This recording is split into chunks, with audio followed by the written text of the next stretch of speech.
ग्रामीण अर्थनीति रे गोपालन गुरुत्वपूर्ण भूमिका रही। राष्ट्रपति रायरंगपुर रे गो समावेश गिफ्ट सिल्क एवं ओम्फेड विपणन सहायता कार्यक्रम भाषी माध्यम रे राष्ट्रपति उद्घाटन। पवित्र पुष पूर्णिमा अवसर रे मयूरभंज जिल्लार रायरंगपुर महताब भवन परिसर रे गो समावेश ओम्फेड विपणन एवं गिफ्ट मिल्क कार्यक्रम को महामहिम राष्ट्रपति श्रीमती द्रौपदी मुर्मू आभासी माध्यम रे सोमवार दिन अपराह्न रे शुभ उद्घाटन करिसंती।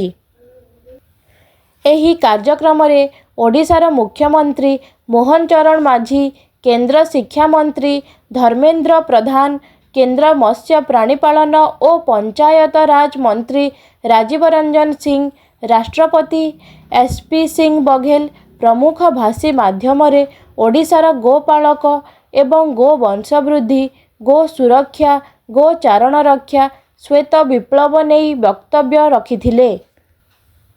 भारतीय संस्कृति रे गो पूजन, गो पालन, गो सुरक्षा एक अनन्य अटे। गो माता आम संस्कृतिर प्रतीक। गो माता को देहरे 33 कोटी देवता बसवास करती। आस्था और विश्वास अच्छी गो सेवा कले परिवारर ग्रह पीड़ा पापरु मुक्ति रिष्ट खंडन हेबा सह घरे सुख शांति सह धन धान्य समृद्धि प्राप्ति होइथाए। मयूरभंज जिल्लार दुर्गम वन जंगल घेरा कुसुमी ब्लॉक रो उपरबेड़ा ग्रामर जैनेक आदिवासी चाषीर झील ओडिशार प्राक्तन्य मत्स्य और पशुपालन मंत्री अधुना भारतर महाहिम राष्ट्रपति श्रीमती द्रौपदी मुर्मू ओडिशार चाषींक दुख खूब निकटरू देखिछंती। प्रतिवर्ष किछि ना किछि बात्या विपर्यय और मरुड़ी प्रवण रे सम्मुखीन हेउथुबा ओडिशार चाषींक दुख भल भाबरे बुझिछंती।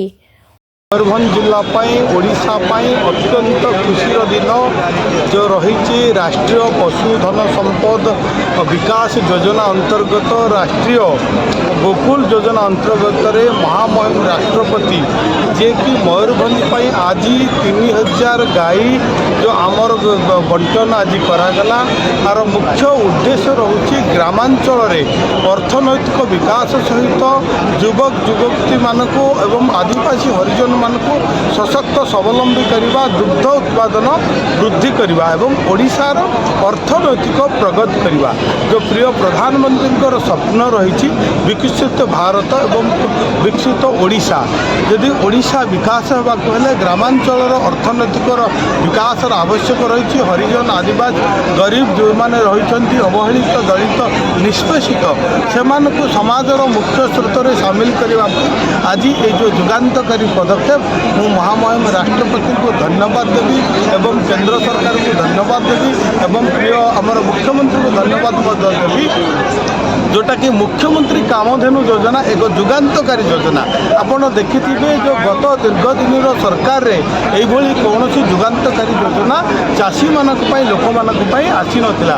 मुख्यमंत्री कामधेनु योजना अंतर्गत 2टी गाई देबा पई पाखापाखि 70% सब्सिडी देवार मध्य व्यवस्था करा जायछि एवं गोप जो वर्तमान गोमाता योजना करा जायछि रही जो माने गोपालन करेंगे पशुपालन करेंगे दुग्धोत्पादन क्षेत्र में और स्वावलंबी होगा चाहिए से टीकाकरण ठू आरंभ करी आपणकर जोटा आम कहचे सब्सिडी इंश्योरेंस समस्त प्रकार व्यवस्था सरकार वर्तमान कर टोल फ्री नंबर 1962 एवं जोटा एमव्यू भ्यान ग्रामांचल जदि आम देखा कृषि सहित पशुपालन जदि करवा आमर अर्थनैतिक विकास हो पार। आगुरी जपरी आम यौथ चाष करुले इंटीग्रेटेड फार्मिंग करुले वर्तमान सरकार जो मुख्यमंत्री कृषि उद्योग योजना रे समस्त प्रकार प्रोत्साहन दि जाउची सब्सिडी दि जाउची 1 कोटी टंका पर्यंत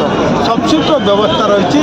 कुकुड़ा पालन गोपालन घुषुरी चाष करवा कि आपको छेली पालन प्रत्येक दिगरे लोक मानक युवक मानक स्वावलंबी सशक्त एवं अर्थनैतिक क्षेत्र विकास कर एक विकसित भारत गठन कर वर्तमान समस्त पदक्षेप आम जिले में मयूरभंज जिले में आप दुग्ध शीतलीकरण प्लांट कौन व्यवस्था करेंगे कि निश्चित भाव में केवल मयूरभंज जिला नुह ओडिशार समस्त पंचायत रे क्षीरधारा केन्द्र करने सहित समस्त वर्तमान रही ब्लॉक मानक दुग्ध शीतलीकरण भंडार करने वर्तमान योजना प्रस्तुत होती जेहेतु दुग्ध उत्पादन को द्विगुणित करवा एवं आमर जो रही दुग्ध मिशन धारा क्षीर मिशन धारा जो रही आम श्वेत विप्लव कर सरकार लक्ष्य रखिंट आगामी दिन में निश्चित भाव में यह सफल हम ग्रामांचल विकसित हम ग्रामांचल लोक अर्थनैतिक क्षेत्र में लाभवान हो।